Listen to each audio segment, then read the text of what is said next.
ቆየ። ምን ነው ዝም አልክ? እየቀለድኩ መስሎ ነው ስለው አዎ አለኝ። እናቱና አባቱ ተኝተዋል። አሁን እኔ ክፍልና አልኩት። መጣ። ድንጋጤ ብዙም አልለቀቀውም።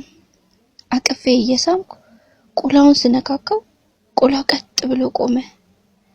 ልብሳችን አውልቀን አልጋው ላይ ወደቀን። ከላይ እንዲሆን አደረኩትና ቁላውንም ሲወስድ አስገባሁት። ከላይ ሆኖ መብዳት ጀመረ። ፊልም ላይ ያይ ስለነበር ጎበዝ በጂ ነበር። እየበደኝ ጡቶቼን እያሻሸ ይስማቸዋል።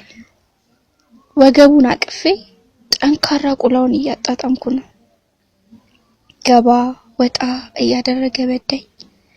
በደንብ ብዳኝ ቢንዬ ስለው እሺ ታይ እያለ ጆሮዬ ስር እያንሾካሾከ አንገቴን እየሳመ በዳኝ።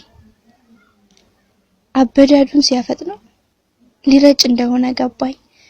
በእግሮቼ ወገቡን ጥብቅ አድርጌ ይዤ የድንግል ስፐርም እምሲ ውስጥ አስረጨሁት።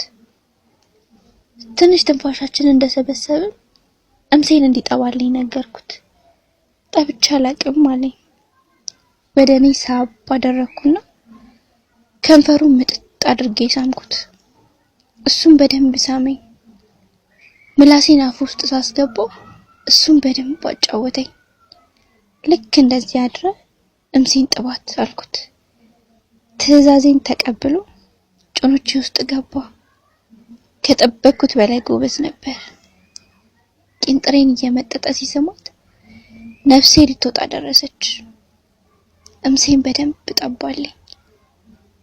በእርካታ አንሳፈፈኝ። እንዳታቆም እንደሱ ስለው በዛው ፍጥነት እየጠባ አስረጨኝ።